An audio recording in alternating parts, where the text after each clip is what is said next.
All right, cool. Good. Let me hit the record button here.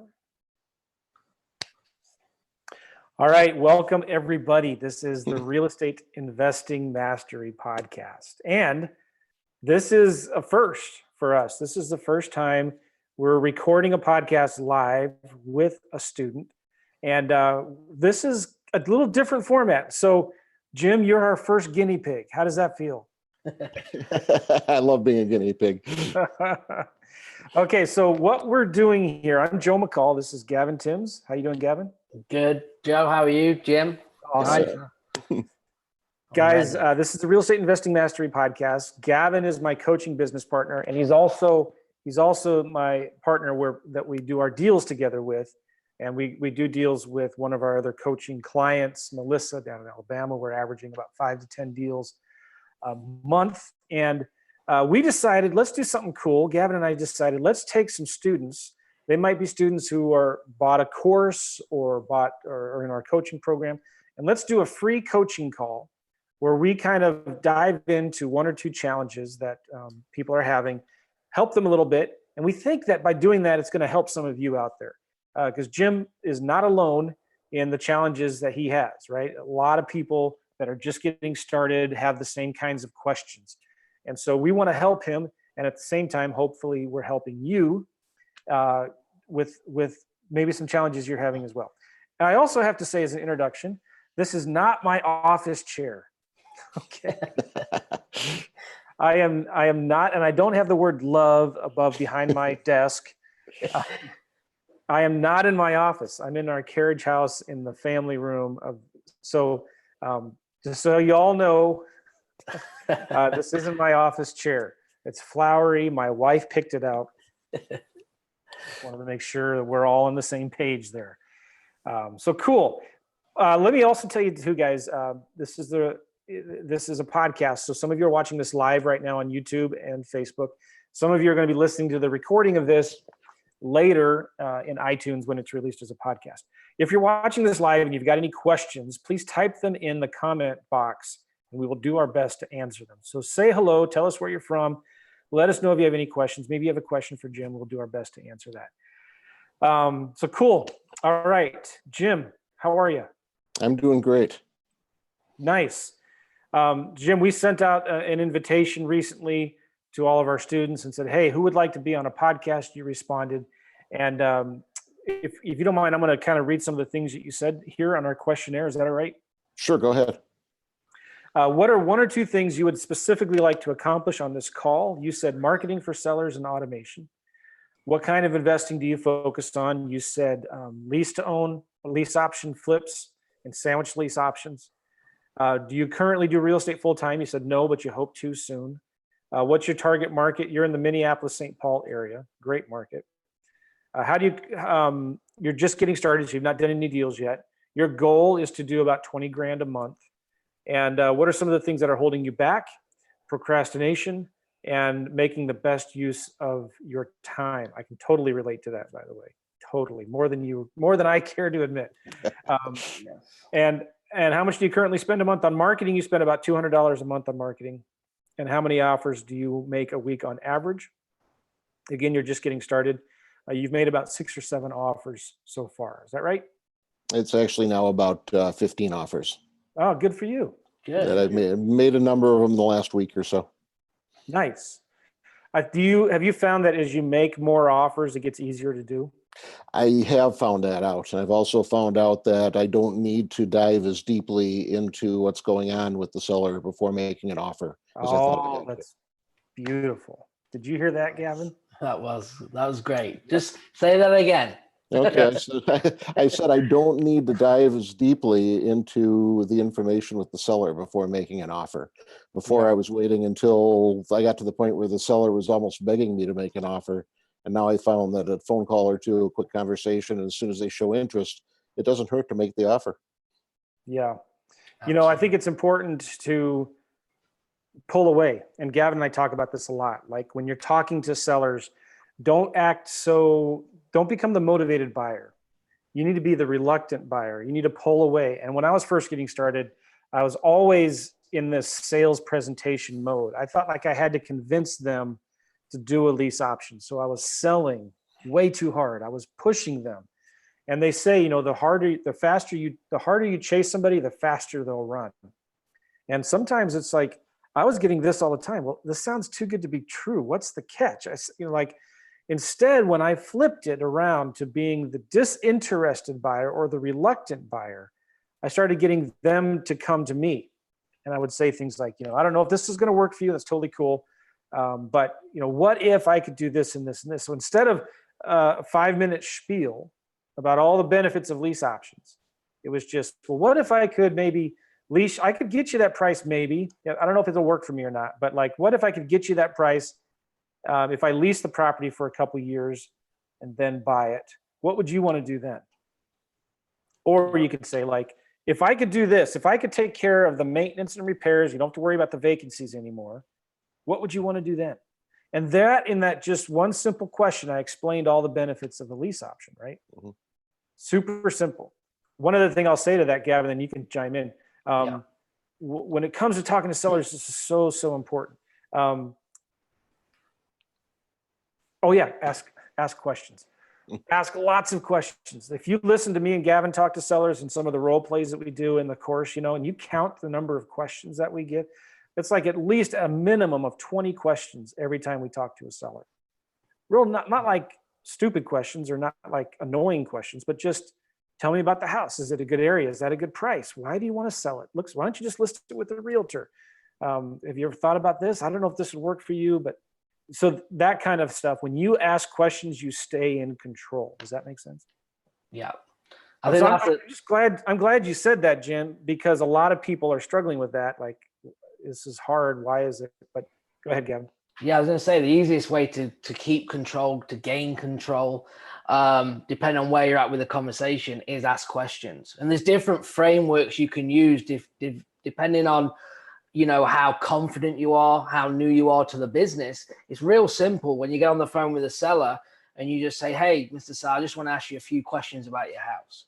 Then literally, if you've got 5, 6, 7, 8, 10 questions, you can just list each question and get the answers until you feel more comfortable with having a conversation and then adding a question as and when it's needed.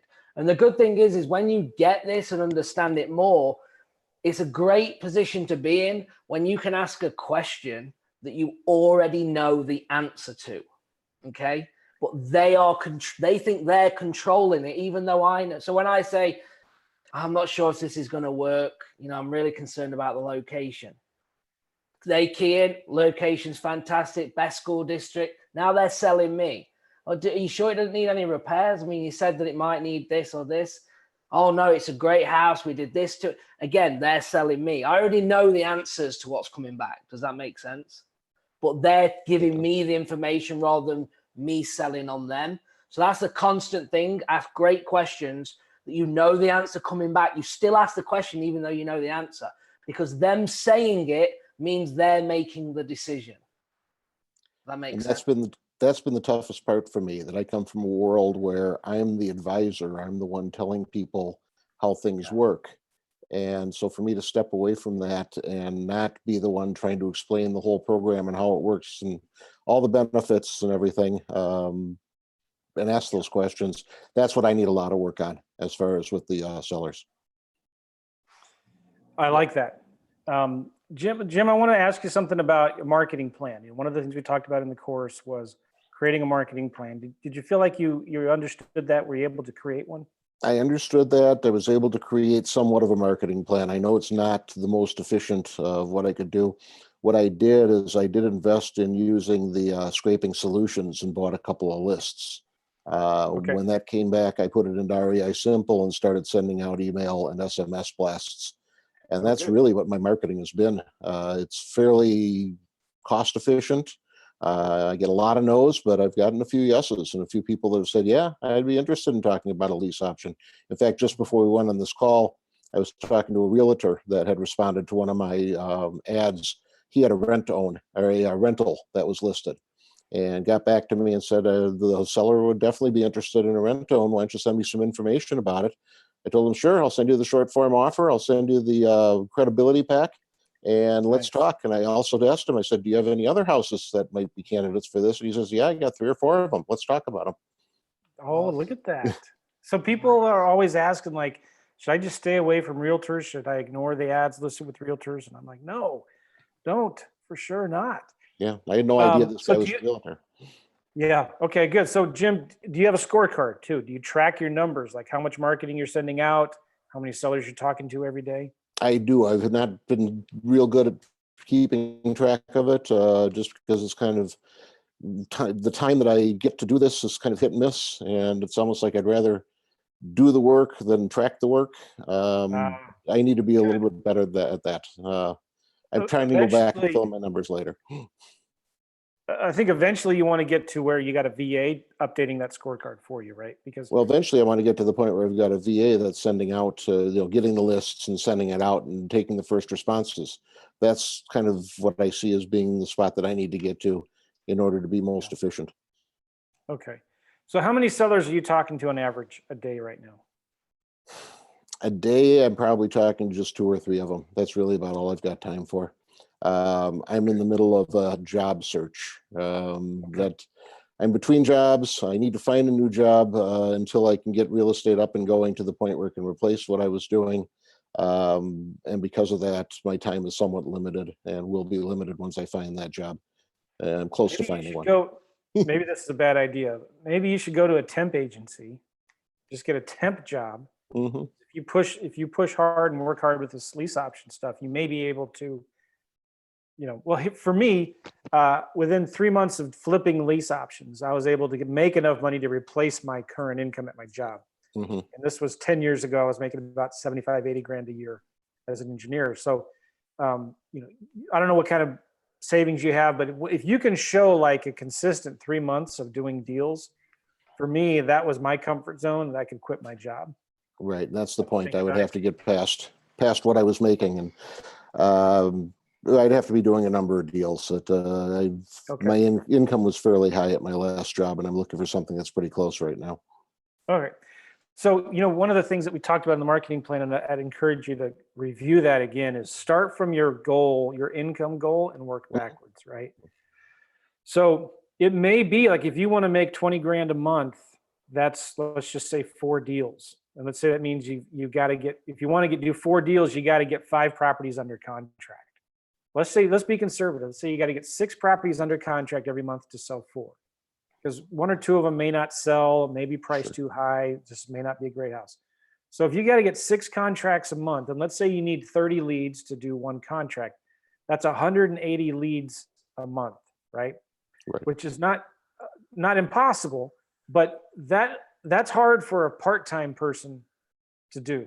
Hmm. But the point I'm making is start from your income and work backwards. Okay, how much marketing do I need to do every day?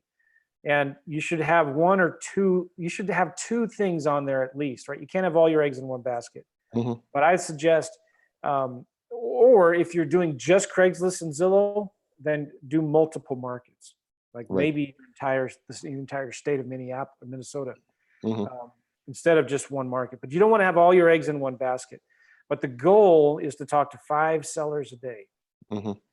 The other thing I wanted to add to this is to encourage you with, this is a long-term play, right?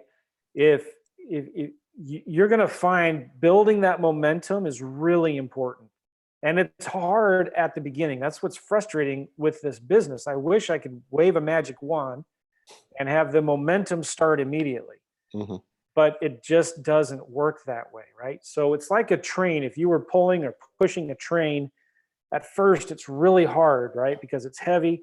But once that momentum gets building and growing, that momentum that starts pulling in that train, you don't need much movement at all to push that train. It starts Mhm. moving by itself, and it becomes hard to stop.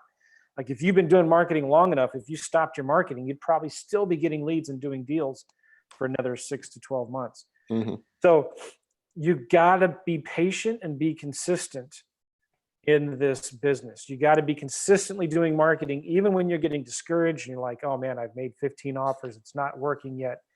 Because you're going to find on average, your first deal comes after 1, 2, 3 months of marketing and making offers, because of the follow-up, right? We talk a lot about this in the course. Like, you've got to be following up with every seller.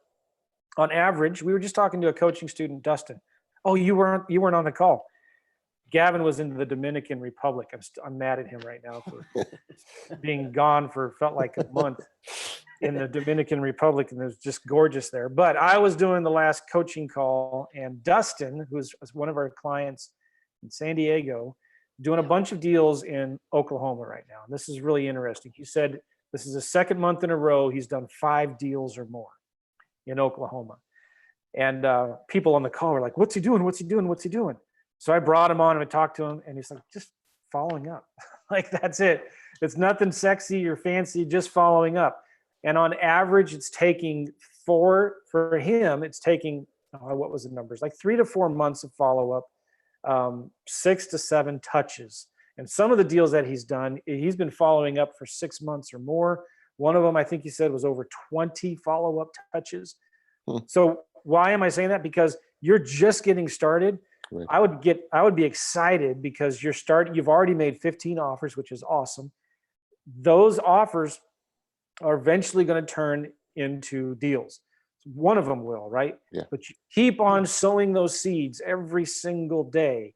Talk to sellers, make offers. You're going to find that in 1 month, 2 months, 3 months, the deals that you start doing, the contracts that you start getting in 3 months are not going to be from the new leads that you're getting now. They're going to be coming from the leads that you've been following up with for the last 2 or 3 months. Make sense, Jim? Yeah, it does make sense. Does that give you any kind of encouragement? It does. Okay. I know I'm going to follow up. I've also got the advantage being here in Minneapolis that Jesse Mills has become. Nice. I'm starting to work with Jesse a little bit and bringing some potential investors into his slow flip situation. Good. So if I can get that rolling with Jesse, that gives a base income that maybe I don't have to go back to work. You never know. Did you want to add something, Gavin? Yeah, I was just going to say as well, Jim, I know here we talked about the time, how precious your time is. As Joe just said, it's an eye-opener. Every time that I travel, right, I always say that I can do this business from a phone and a laptop. And when I travel, I work less. I still work, but I work way less than I do if I'm at home. But I still get the same amount of work done, right? And why is that? Because it forces me to focus on the high dollar an hour activities. The thing that has to be done, the thing that's going to make the money is what is my go-to, right? I like first day back today, I can honestly say I've been here and it feels like I've still achieved what I was doing last week in 1 hour and 30 minutes, 2 hours. And I've been working for 8 hours a day to get the same work because I'm trying things and I'm messing around and I'm looking things and I'm not organized. First day back, right? So I think for you, we talk about a marketing budget, that you've got a small budget. Let me ask you a question. Could you afford, on top of whatever you've done, $10 a day right now? Sure. Okay, so $10 a day would give you a VA for 2 hours. If the VA sent text messages for 2 hours a day, you would have more than 5 people a day to talk to. That's They're true. already done for you. Okay. So the time that you set, job or without a job, after looking for a job, whatever, 4 till 6, 6 till 8, tonight is your time to make them calls. The VA has set you a 6 o'clock, a 6:30, a 7, a 7:30, and 8 o'clock, whatever it is, to talk to the sellers. They've been acting as either as a client or a partner of yours, or they can be acting as you. So you've been texting the seller, but you're tied up until 6 o'clock. How does that work? So when you get on, you actually have the conversation from the VA, and then you lead in with that, and then you can make the offer. Okay.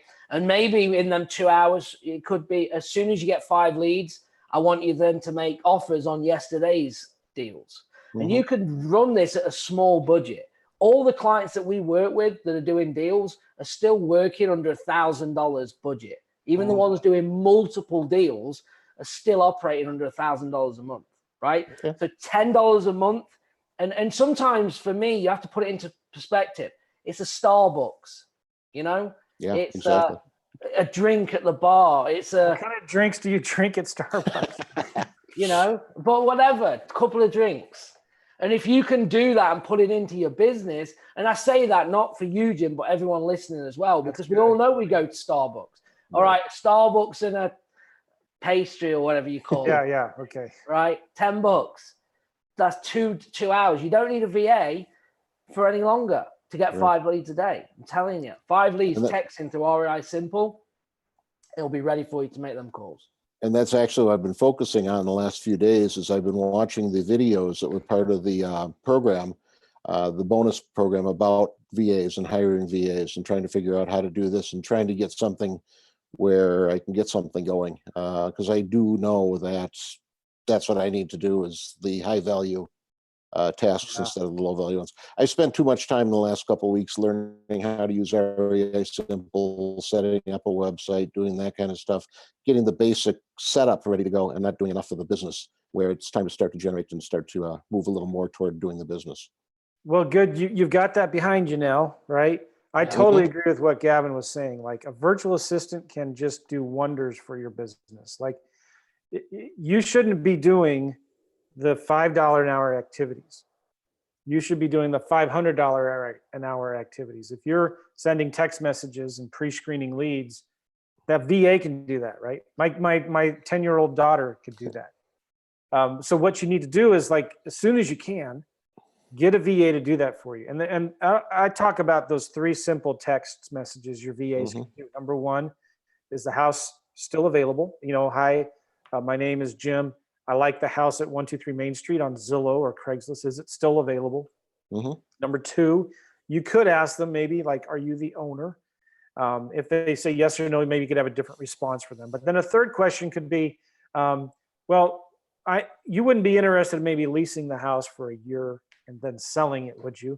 And they can have that conversation. And then as soon as there's any kind of warm response, the VA can change the status of that or create a task in REI Simple for you to then get notified and contact that lead. But you can, in REI Simple, you can see the thread of that text communication and then get back to that seller. The good thing about that too is sometimes sellers don't respond right away to a text. So now you've got a VA that manages that for you. Does that make sense? Right. Yes. One more thing I'll say here. If you've been getting you've been talking to 2 or 3 sellers a day, take a look at your numbers, because if you have to send 20 text messages to talk to 1 seller and you need to talk to 5 a day, that's pretty conservative there. But like that means then you need to send 50 text messages a day on average, right? That's the cool thing about REI Simple. It makes it so easy to do that, right? Yes, it does. But cool. I just wanted to say, and that's something the VA, you haven't got to figure that out. The VA will send, if it's 20, it may be 21 day to get 5 positive responses. It might be 50 the next day. And they can do that and control that for you and lead on. You don't have to worry. As soon as they know what they're doing, they will then bring them leads in for you to speak to. But that's going to be the next thing, that you need to do. And we've identified that if you can do $10 a day, 5 days a week, that's $200 a month on a VA. It's going to be the best $200 you'll spend, because the leads that they're going to bring in for you versus you sending out direct mail for $200, I mean, it's going to be crazy, the difference. Yeah. I agree. That's the next step. Yeah. So Jim, where are you going to go to find a VA? There were a number of sources that you put in the course. The Filipino VA, actually Upworks is one of the places. I've used Upworks already. I used that for working to build the website that I worked with Rahesh, and he did a great job with it. Nice, good. And He just posted something. You just posted something today in the group about that. yesterday I posted that the website's up and running and put my link there. And Rahesh built that for you, right? yes, he Do you mind actually if I ask? he stole yours. Okay. Do you mind if I ask how much he charged you for that? About $70. Oh, good, nice. Yeah, it wasn't much. That's a steal. That's Yeah. a steal. Good. Well, cool, Jim. One thing I'd recommend, as soon as you can, think about hiring a full-time VA. Yeah. Because a full-time VA can not only just send the marketing out for you, but they can also send the offers for you eventually. They can do the follow-up for you. They can update your CRM for you. So all you're doing is talking to sellers and following up with sellers. And you can just send a Voxer message to the VA for the updates and stuff like that. Cool. I wanted to ask you a couple more things. We just have a few more minutes here. What do you feel like is your big takeaway from what we've shared with you so far? So far on the call or so far in the course? On this call here, what's your biggest takeaway? What are you going to do when you go home, or if you're at home? Yeah, the biggest takeaway is going to be to find a VA and start getting things so that I'm not doing everything, and so that I'm doing things that are more productive. Yeah. One of the things that you said here is one of the things you hope to accomplish on this call is automation. Yes, that's what I was talking about. Yeah, exactly. Because sometimes the best automation you can get is a good virtual assistant. Mm-hmm. It's all these systems and tools are nice and fancy, but if you find that you're behind the computer all day, you're not making money. Right. Get a VA to be behind the computer all day for you. Make sense? That does make sense. Good. One more thing I want to ask you, as I'm thinking about this, like, have you looked at other markets outside of Minneapolis, St. Paul, in the Twin Cities?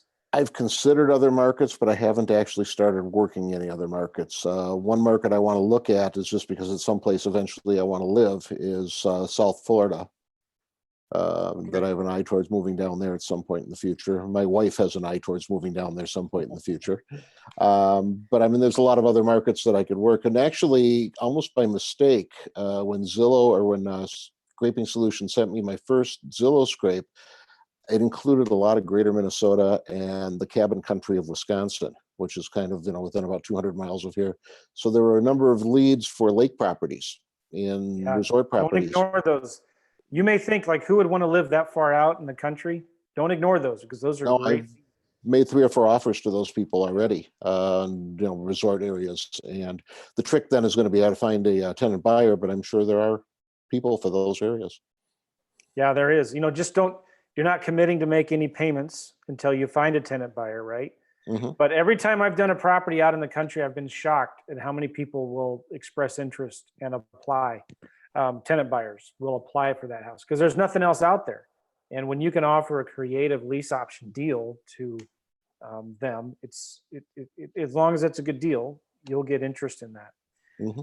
That's why when I'm also working on those deals that are farther out in the country, I'm a little leery about whether I can find a tenant buyer or not.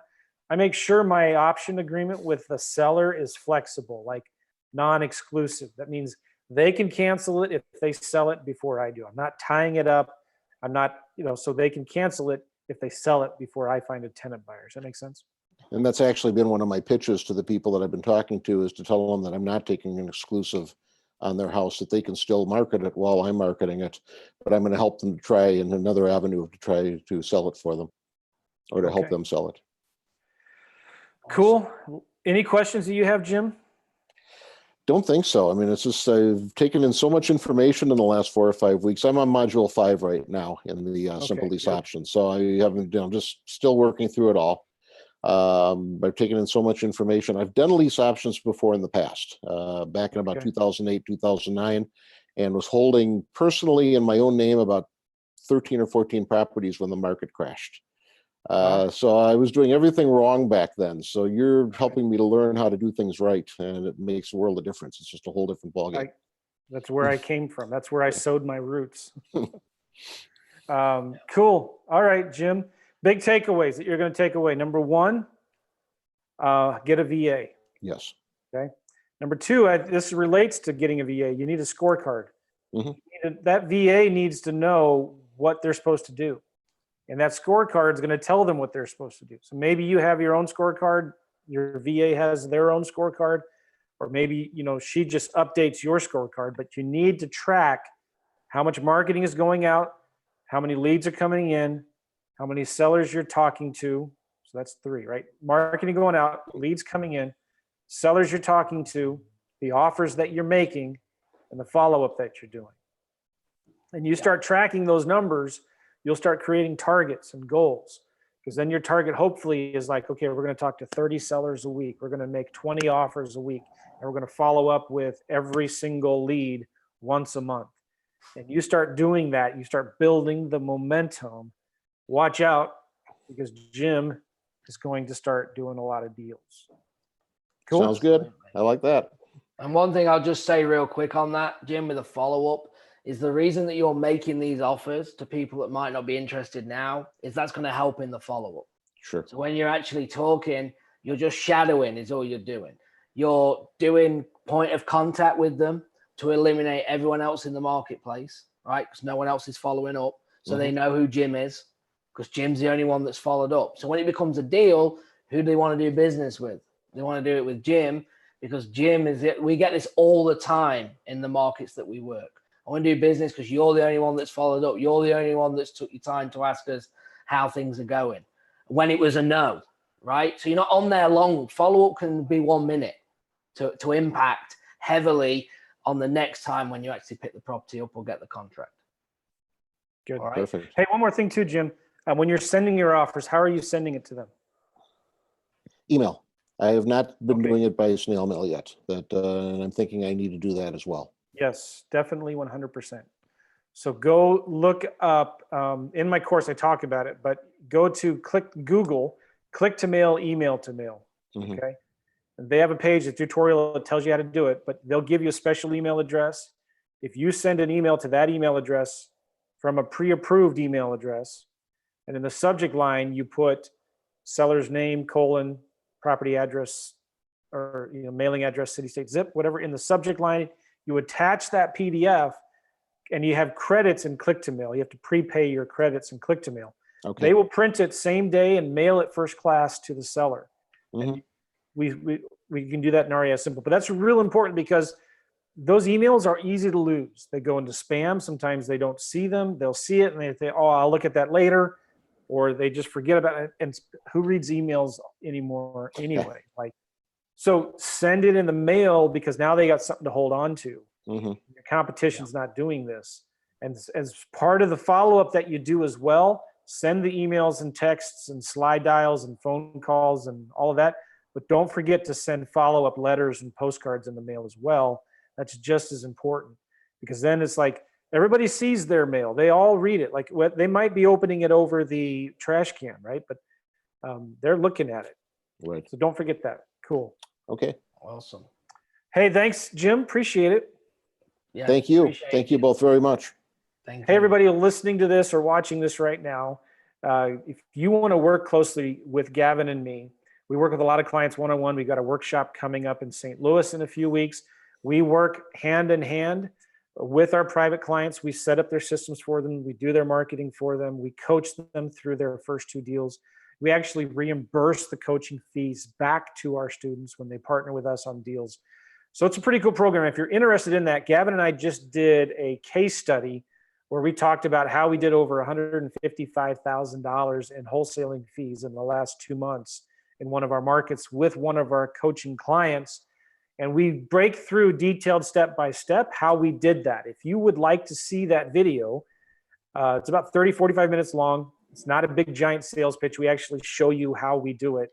Go to virtualcasestudy.com. virtualcasestudy.com. We're going to show you how we did that. And you might have some interest in working with us. There's a button at the bottom of that video on how to apply, and we can get on the phone and see if we're a good fit. Cool. Thanks, Gavin. Thank you, Jim. Thank you, guys. Thanks, Jim. Appreciate it. Bye-bye.